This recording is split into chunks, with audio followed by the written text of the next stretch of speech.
तो प्यारे बच्चों, इस वीडियो में डिस्कस करेंगे class 9th subject science common annual school examination morning shift 2024-25 annual exam paper के सॉल्यूशन को कंप्लीट सॉल्यूशन को इसी वीडियो में डिस्कस करेंगे। सभी क्वेश्चन है मोस्ट इम्पॉर्टेंट, कुछ क्वेश्चन सेम इसमें से कंप्लीट आएंगे, तो प्रैक्टिस कर लो। सबसे इम्पोर्टेंट अभी तक जितने पेपर आपके हुए हैं, दोनों शिफ्ट की मैं बात कर रहा हूँ, मॉर्निंग एंड इवनिंग की, दोनों शिफ्ट के ऑल सब्जेक्ट आंसर अपलोड हैं।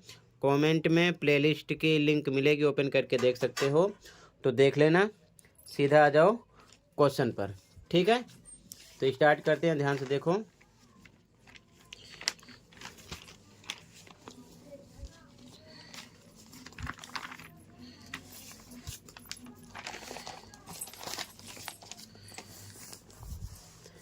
फर्स्ट क्वेश्चन है, ऊर्ध्वपातन तब होता है जब किसी पदार्थ की अवस्था में निम्न परिवर्तन होता है, तो ठोस से गैस में,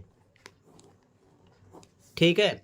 इसी प्रकार आप क्वथनांक, गलनांक ये सब भी अच्छे से पढ़ लेना, क्वेश्चन कर सकते हैं, ठीक है। अगला क्वेश्चन, निम्नलिखित में से उस मिश्रण की पहचान करिए जो टिंडल प्रभाव दिखाएगा। तो पानी और दूध, इवनिंग शिफ्ट वाले प्रैक्टिस पेपर भी कर लेंगे, उसमें से काफ़ी क्वेश्चन थे, ठीक है। अगला क्वेश्चन थर्ड, मैग्नीशियम का सही इलेक्ट्रॉनिक विन्यास कौन सा है। तो मैग्नीशियम की परमाणु संख्या कितनी होती है, 12, ठीक है। उसको अगर हम KLMN में रखेंगे तो पहले में कितने आते हैं, पहले में आते हैं 2, ठीक है। तो यहाँ पर 2 रखेंगे, दूसरे में 8 रखते हैं ज़्यादा से ज़्यादा। अब ये 8 2 10 हो गया है, तो 12 के हिसाब से 10 हो चुका है, बचा कितना 2, अगले में 2 रखेंगे, ठीक है। तो 2 8 2 हो जाएगा, ठीक है। तो यहाँ पर आपका सी ऑप्शन राइट होता। अगला, कोशिका की खोज सबसे पहले किसने की थी, रॉबर्ट हुक ने। बाकी आप केंद्रक की खोज भी आप अच्छे से पढ़ लेना, क्योंकि कर सकते हैं क्वेश्चन इवनिंग शिफ्ट वाले बच्चों से, ठीक है।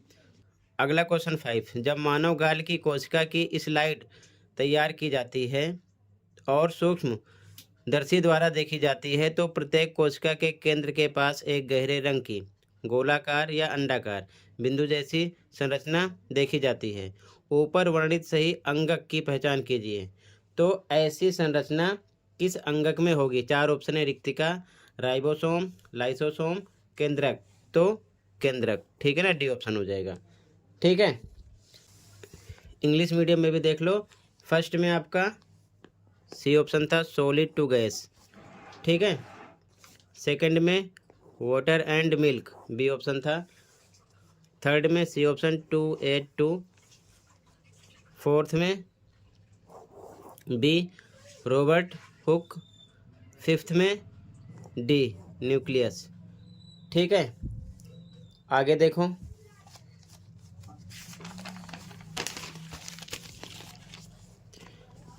अगला क्वेश्चन 6, यदि माध्यम में कोशिका की तुलना में जल की सांद्रता कम है, तो कोशिका परासरण द्वारा जल खो देती है, ऐसे विलयन को कहा जाता है। तो ऐसे विलयन को क्या कहा जाता है, 4 ऑप्शन आपके सामने हैं। तो ऐसे विलयन को अति परासरण दाबी विलयन कहा जाता है, ए ऑप्शन राइट हो जाएगा। अगला, कौन सा विभज्योतक तना और जड़ के बढ़ते सिरे में मौजूद होता है। तो शीर्षस्थ, ठीक है, डी ऑप्शन हो जाएगा। अगला, एक वाहन में तय की गई दूरी को प्रदर्शित करने वाला यंत्र कहलाता है। तो दूरी प्रदर्शित करने वाला यंत्र होता है ओडोमीटर। तो दूरी के लिए ओडोमीटर लगाओगे, ठीक है। अगर चाल की बात होती तो स्पीडोमीटर आता है, ठीक है, ध्यान रखना। अगला क्वेश्चन, हाईवे पर चलती एक वैन के ऊपर एक सूटकेस रखा था। एक ट्रक अचानक उसके सामने रुका। ड्राइवर ने तुरंत ब्रेक लगाकर वैन को रोक दिया। ड्राइवर सूटकेस बांधना भूल गया था, इसीलिए रुकने पर जड़त्व के कारण सूटकेस किस तरफ गिर जाएगा। अब आप न्यूटन की गति का पहला, दूसरा, तीसरा तीनों नियम अच्छे से पढ़ लेना, ऐसे ही क्वेश्चन आपसे भी करेंगे, ठीक है। तो सामने की ओर गिरेगा, ठीक है, ध्यान रखना, ठीक है। सी ऑप्शन हो जाएगा। अगला क्वेश्चन, किसी वस्तु द्वारा कार्य करने की दर को शक्ति कहते हैं। निम्न में से शक्ति ज्ञात करने के लिए सही समीकरण चुनिए, यानी फॉर्मूला आपसे पूछ लिए हैं। तो power P equal to W/T होता है, ठीक है। बी ऑप्शन राइट हो जाएगा। बाकी आप ऊर्जा के बारे में अच्छे से पढ़ लेना, ठीक है। गतिज ऊर्जा, स्थितिज ऊर्जा, इन सब के बारे में अच्छे से पढ़ लेना। क्वेश्चन कैसे न कैसे कर सकते हैं आपसे भी, ठीक है। ध्यान रखना, सपोर्ट मटेरियल से ज़्यादा तैयार करना। इंग्लिश में भी देख लो। क्वेश्चन नंबर 6 यहाँ पर ए ऑप्शन था, 7 में डी ऑप्शन था, 8 में सी ऑप्शन था, 9 में सी ऑप्शन था, 10 में बी ऑप्शन था, ठीक है। आगे देखो ध्यान से। क्वेश्चन नंबर 11, साक्षी एक इमारत की सीढ़ियां चढ़ती है और ज़मीन से 8 मीटर ऊपर पहुंचती है। यदि उसका द्रव्यमान 40 किलोग्राम और जी बराबर 10 मीटर पर सेकंड स्क्वायर है तो उसकी स्थितिज ऊर्जा होगी। तो फॉर्मूला होता है mgh, स्थितिज ऊर्जा का। m द्रव्यमान होता है कितना पता है, 40 गुणे जी दे रखे हैं कितना, 10 h, ठीक है ना। ऊपर जा रही है, ऊंचाई हो जाएगी 8। इनका करो आपस में मल्टीप्लाई, कितना मिलेगा, 8 चौक 32, 2 जीरो लगा दो। और इसका एसआई यूनिट होता है जूल, तो 3200 जूल आ जाता है। यहाँ पर आपका डी ऑप्शन हो जाएगा। इसी प्रकार आपसे गतिज ऊर्जा के बारे में पूछ सकते हैं, तो अच्छे से पढ़ लेना, ठीक है। ध्यान रखना। अगला, ध्वनि का वे अभिलक्षण जो उसकी प्रबलता को निर्धारित करता है निम्न है, आयाम, आवृत्ति, वेग या फिर तरंग दैर्ध्य।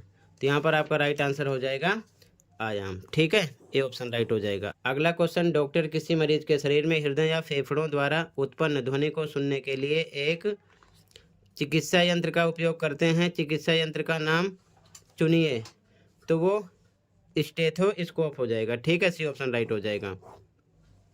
अगला क्वेश्चन, निम्नलिखित में से कौन सी मछली प्रजाति मिश्रित मछली संवर्धन में सतह से अपना भोजन प्राप्त करती है। तो 4 ऑप्शन है, बी ऑप्शन होगा कटला, ठीक है। अगला, निम्नलिखित में से कौन सा कथन मधुमक्खी पालन के लिए वांछनीय नहीं है। पहला है, मधुमक्खियां बहुत अच्छी तरह से प्रजनन करती हैं, बिल्कुल सही। मधुमक्खियां लंबे समय तक छत्ते में रहती हैं, ये भी सही है। मधुमक्खियों में मधु एकत्र करने की क्षमता अधिक होती है, ये भी सही है।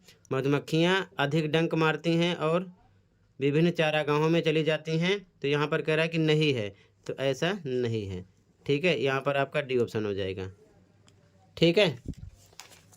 इंग्लिश मीडियम में भी सेम, यहाँ पर mgh फॉर्मूला लगाते 3200 जूल आ जाता, यहाँ पर ए ऑप्शन हो जाता, ठीक है। सी ऑप्शन था, यहाँ पर बी ऑप्शन था और यहाँ पर डी ऑप्शन था, ठीक है। आगे देखो, कहीं पर कोई डाउट होगा बताना। अगला क्वेश्चन नंबर 16, कौन सी कृषि संबंधित विशेषताएं चारा फसलों के लिए अच्छी मानी जाती हैं। तो 4 ऑप्शन यहाँ पर हैं। राइट आंसर हो जाएगा लंबाई और सघन शाखाएं होना, ठीक है। किसके लिए, चारा फसलों के लिए अच्छी मानी जाएंगी, ठीक है। अब 17 से 20 असर्शन रीजन वाला क्वेश्चन था, ABCD में आंसर देना था। तो 17 क्वेश्चन है, अभिकथन, रसोई से गर्म पके हुए भोजन की गंध कुछ ही सेकंड में हम तक पहुंच जाती है, बिल्कुल सही बात। कारण, गैस में अन्य गैसों का विसरण बहुत तेजी से होता है, बिल्कुल सही बात। विसरण होता है तेजी से, इसीलिए भोजन की गंध का पता हमें जल्दी से ही लग जाता है। तो कारण अभिकथन की सही व्याख्या है, तो यहाँ पर लगेगा ए ऑप्शन, ठीक है। जब दोनों राइट हों, कारण अभिकथन की सही व्याख्या हो, तो ए लगाते हैं। अगला 18वां क्वेश्चन, स्टोमेटा पौधों की पूरी सतह पर मौजूद छोटे छोटे छिद्र होते हैं, तो पूरी सतह पर नहीं होते, ये गलत हो गया, ठीक है। इसको पढ़ने का मतलब नहीं है। जब अभिकथन गलत है यानी कि ए, असर्शन गलत है, तो डी ऑप्शन लगाते हैं। तो यहाँ पर आपका हो गया डी, ठीक है। अगला क्वेश्चन 19, अभिकथन, जब किसी वस्तु पर लगने वाला कुल बल शून्य होता है तो उस पर लगने वाले बल को संतुलित बल कहा जाता है, बिल्कुल सही। कारण, जब असंतुलित बल किसी गतिशील वस्तु पर कार्य करते हैं तो इससे त्वरण में परिवर्तन हो सकता है, बिल्कुल सही। लेकिन त्वरण में परिवर्तन हो सकता है, इसलिए संतुलित बल किसको कहा जाता है, जब किसी वस्तु पर लगने वाला कुल बल शून्य हो। इसका इससे कोई मतलब नहीं है। कारण कथन दोनों सही है लेकिन कारण अभिकथन की सही व्याख्या नहीं है, तो ऐसी कंडीशन में बी ऑप्शन लगा देते हैं। ठीक है, क्लियर है। आगे देखो ध्यान से, इंग्लिश मीडियम में भी सेम, यहाँ पर आपका सी ऑप्शन हो जाएगा। ठीक है, क्वेश्चन नंबर 17 में ए ऑप्शन है। ठीक है, 18 में आपका डी ऑप्शन है, 19 में आपका बी ऑप्शन है। ठीक है, आगे देखो क्वेश्चन नंबर 20, अभिकथन ए कह रहा है पृथ्वी के चारों ओर घूम रहे उपग्रह पर गुरुत्वाकर्षण बल द्वारा किया गया कार्य शून्य है। तो ये बिल्कुल सही बात है। ठीक है, आगे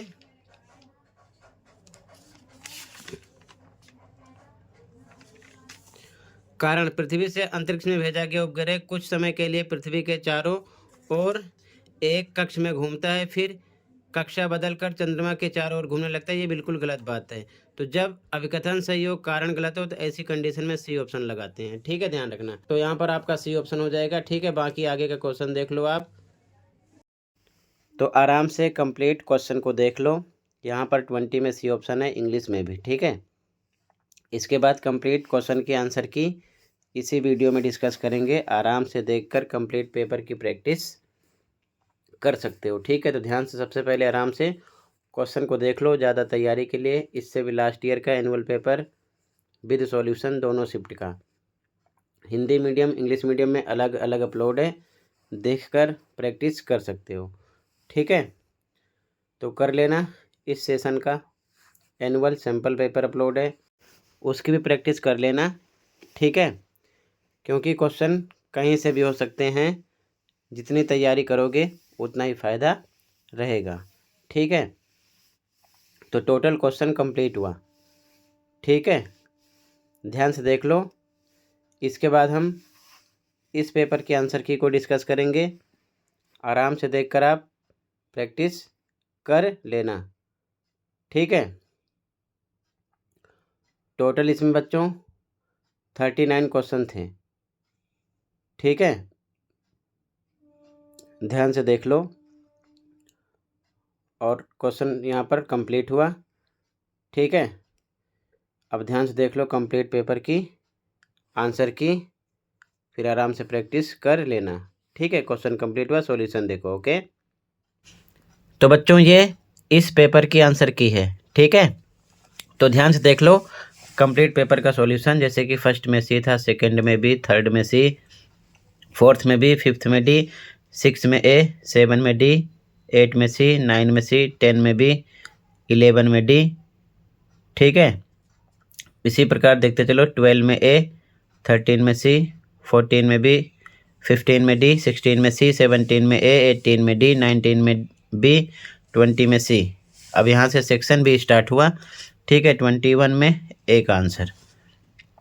ठीक है, ध्यान से देख लो, और नीचे और का आंसर यानी बी का आंसर है। इसी प्रकार सभी पेपर के आंसर अपलोड है, कमेंट को देख लेना। ठीक है, आंसर नंबर 22 ये फॉर विजुअली इम्पेयर्ड स्टूडेंट के लिए था। 23 का answer, answer number 24,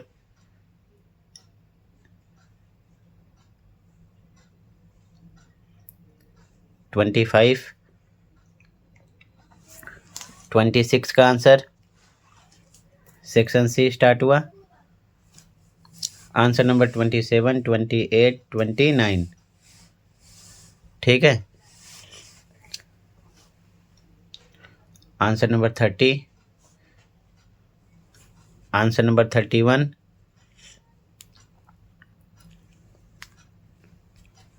answer number 32 में ए का आंसर, बी का आंसर, और में अथवा का answer, answer number 33, section D में 34 का आंसर, 34 में ए का आंसर फर्स्ट, सेकंड, थर्ड, और का आंसर, बी में फर्स्ट का आंसर, सेकंड का आंसर, बी में फॉर विजुअली इम्पेयर्ड स्टूडेंट के लिए फर्स्ट का आंसर, सेकंड का आंसर। ठीक है, आंसर नंबर 35 में ए का आंसर, फर्स्ट, सेकंड, थर्ड का आंसर, और में बी में फर्स्ट, सेकंड का आंसर है। 36 में ए में फर्स्ट, सेकंड, थर्ड, और में बी का आंसर, फर्स्ट का आंसर, सेकंड का आंसर, थर्ड का answer.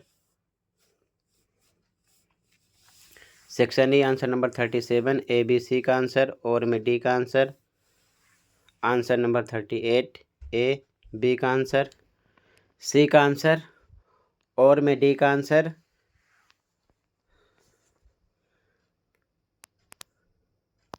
Answer number 39 A B C का आंसर, और में डी का आंसर। ठीक है, तो टोटली कंप्लीट हुआ। मिलते हैं अगली वीडियो में। Thank you for watching and take care. Okay.